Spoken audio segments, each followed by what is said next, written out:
നമസ്കാരം മക്കളെ, നമുക്ക് പഠിക്കാം. ഇന്ന് നമ്മൾ മായുടെ കൂട്ടക്ഷരമാണ് പഠിക്കുന്നത്. മാ എഴുതി നോക്കാം. ഇതാണ് മാ എന്ന അക്ഷരം. നമുക്കറിയാം, നമ്മൾ മാ പഠിച്ചു കഴിഞ്ഞതാണ്. ഇനി നമുക്ക് മായുടെ കൂട്ടക്ഷരമാണ് എഴുതേണ്ടത്. മായുടെ കൂട്ടക്ഷരം എഴുതുമ്പോൾ ആദ്യം തന്നെ നമ്മൾ ആദ്യം വരച്ച മാ തന്നെയാണ് വരയ്ക്കുന്നത്. ഇവിടെ എത്തുമ്പോൾ ഈ ആദ്യം വരച്ച മായിൽ തൊട്ടുകൊണ്ട് തന്നെ വീണ്ടും ഒരു മാ കൂടെ വരച്ചാൽ മായുടെ കൂട്ടക്ഷരമായി. ഒരിക്കൽ കൂടെ എഴുതാം.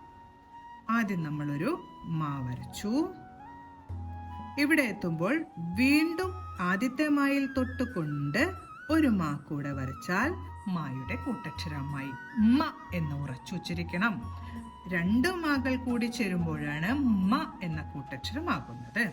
ഇനി നമുക്ക് മായുടെ കൂട്ടക്ഷരം വരുന്ന വാക്കുകൾ പഠിക്കാം. ആദ്യത്തെ വാക്ക് അമ്മ എന്നാണ് എഴുതാൻ പോകുന്നത്. ആദ്യം അമ്മ എന്നാണ് എഴുതാൻ പോകുന്നത്. അമ്മ. ആ എഴുതി തൊട്ടടുത്തായി മ വരച്ചു. അമ്മ. അടുത്ത് നമ്മൾ എഴുതാൻ പോകുന്ന വാക്ക് ഉമ്മ.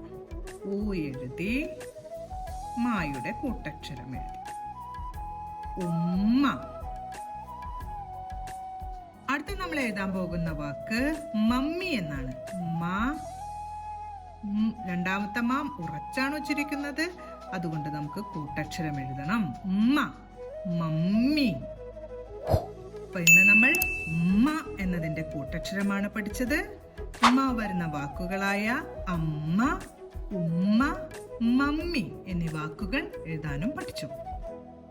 അടുത്ത ക്ലാസ്സിൽ കാണാം. നമസ്കാരം.